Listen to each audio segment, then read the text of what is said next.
Assalamualaikum warahmatullahi wabarakatuh. Perkenalkan, nama saya Fahri Amanda Anissa dengan 3 NIM terakhir 007.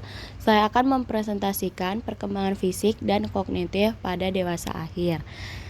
Nah, dewasa akhir atau sering juga disebut sebagai lansia adalah tahap perkembangan manusia yang terjadi pada usia lanjut, biasanya setelah mencapai usia 65 tahun atau lebih. Nah, pada tahap ini individu mengalami berbagai perubahan, baik fisik, kognitif, sosial, dan emosional yang terkait dengan penuaan. Dewasa akhir juga mencakup masa pensiun, yang dimana individu berhenti dari pekerjaan mereka. Perkembangan dewasa akhir itu tahap akhir dalam siklus kehidupan manusia yang ditandai dengan perubahan fisik dan kognitif yang signifikan. Nah, perkembangan fisik pada dewasa akhir itu ditandai dengan menurunnya fungsi fisik, yaitu yang pertama, mengalami penurunan berat badan. Nah, setelah mencapai puncak berat badan pada usia 50-an, berat badan rata-rata pria dan wanita akan turun sekitar 1 kg per tahun.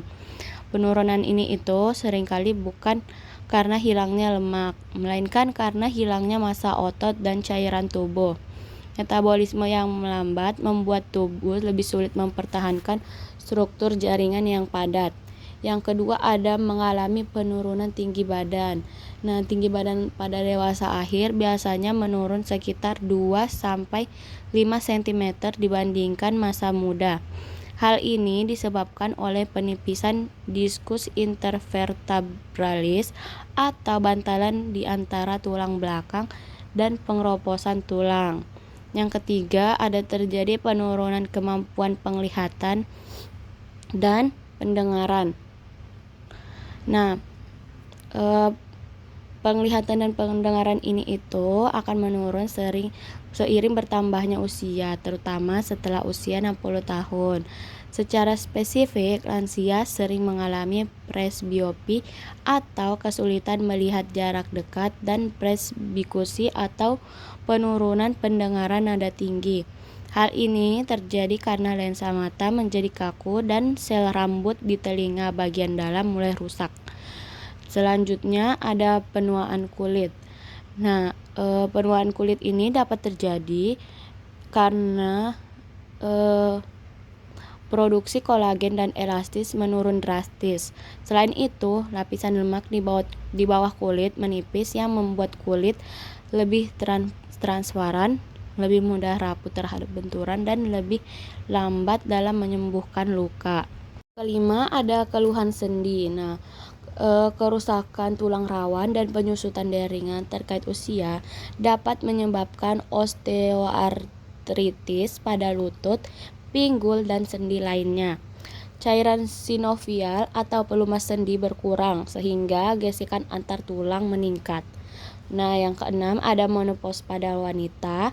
Menopause terjadi ketika produksi hormon estrogen dan progesteron berhenti, menyebabkan berbagai gejala seperti panas flash, insomnia, kelelahan, dan perubahan mood. Terakhir, ada penurunan massa otot. Nah, hal ini dapat menyebabkan keseimbangan tubuh ambruk, sehingga risiko jatuh dan patah tulang menjadi ancaman serius bagi keselamatan lansia. Selanjutnya, perkembangan kognitif. Nah, perkembangan kognitif pada dewasa akhir mengalami perubahan yang signifikan. Yang pertama, perubahan kognitif yang terjadi pada otak dan pikiran. Nah, pada masa dewasa akhir, volume otak mengecil dan kepadatannya menurun. Hal ini menyebabkan penurunan kecepatan penyampaian informasi dan daya ingat. Kedua, penurunan dalam fungsi kognitif tertentu, seperti kemampuan memori. Nah, meskipun kemampuan memori menjadi lebih buruk seiring bertambahnya usia, kemampuan mengingat hal-hal yang familiar masih dipertahankan dengan baik. Yang ketiga, ada pemecahan masalah yang lebih sulit. Nah, pada lansia ada penurunan kemampuan untuk memecahkan masalah yang kompleks, terutama jika masalah itu melibatkan banyak informasi yang harus diproses secara bersamaan. Yang keempat, ada kebutuhan perubahan dan adaptasi dalam menghadapi perubahan yang terjadi di masa dewasa akhir. Nah, lansia perlu beradaptasi dengan cara yang sehat dan positif, seperti mengembangkan cara proaktif untuk menjaga kesehatan atau menemukan kegiatan sosial yang bermanfaat. Nah, yang kelima ada penurunan kecepatan pemrosesan dan perubahan informasi dalam kemampuan berpikir. Nah, di kalangan lansia ini tuh merupakan hal umum. Namun, banyak lansia di Indonesia yang tetap memiliki kebijaksanaan yang berasal dari pengalaman hidup mereka. Nah, yang terakhir itu penurunan kemampuan memori. Nah, terutama pada memori jangka pendek. Hal ini dapat mempengaruhi kemampuan mereka untuk mengingat detail-detail sehari-hari. Nah, penurunan memori jangka pendek ini sering disebabkan oleh kesulitan dalam atensi selektif atau fokus. Lansia lebih mudah terdistraksi oleh gangguan di sekitar mereka, sehingga informasi baru tidak sempat tercatat dengan kuat di otak sebelum hilang. Selanjutnya, faktor-faktor yang mempengaruhi perkembangan fisik dan kognitif dewasa akhir. Nah, faktor yang mempengaruhi itu pada perkembangan fisik yang pertama ada faktor genetik atau turunan.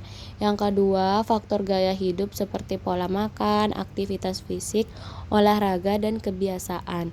Yang ketiga ada faktor lingkungan seperti polusi udara dan paparan sinar matahari. Yang terakhir ada kondisi dan penyakit medis seperti osteoporosis dan jantung. Nah, selanjutnya faktor-faktor yang mempengaruhi pertumbuhan kognitif. Yang pertama sama faktor genetik atau keturunan. Yang kedua ada pendidikan dan pengalaman hidup. Yang ketiga kesehatan fisik dan mental. Yang terakhir ada aktivitas sosial dan aktivitas yang memuat emosi. Baik, selanjutnya dampak perubahan fisik dan kognitif pada lansia. Nah, yang pertama ada penurunan kemampuan fisik dapat menurunkan aktivitas sehari-hari dan mempengaruhi kesehatan mental. Yang kedua, penurunan kemampuan sensorik dapat mempengaruhi interaksi sosial dan kualitas hidup secara keseluruhan.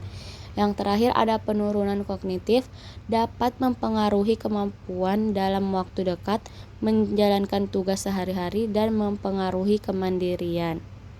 Sekian presentasi dari saya. Mohon maaf apabila ada kekurangan dan ada salah kata. Wassalamualaikum warahmatullahi wabarakatuh.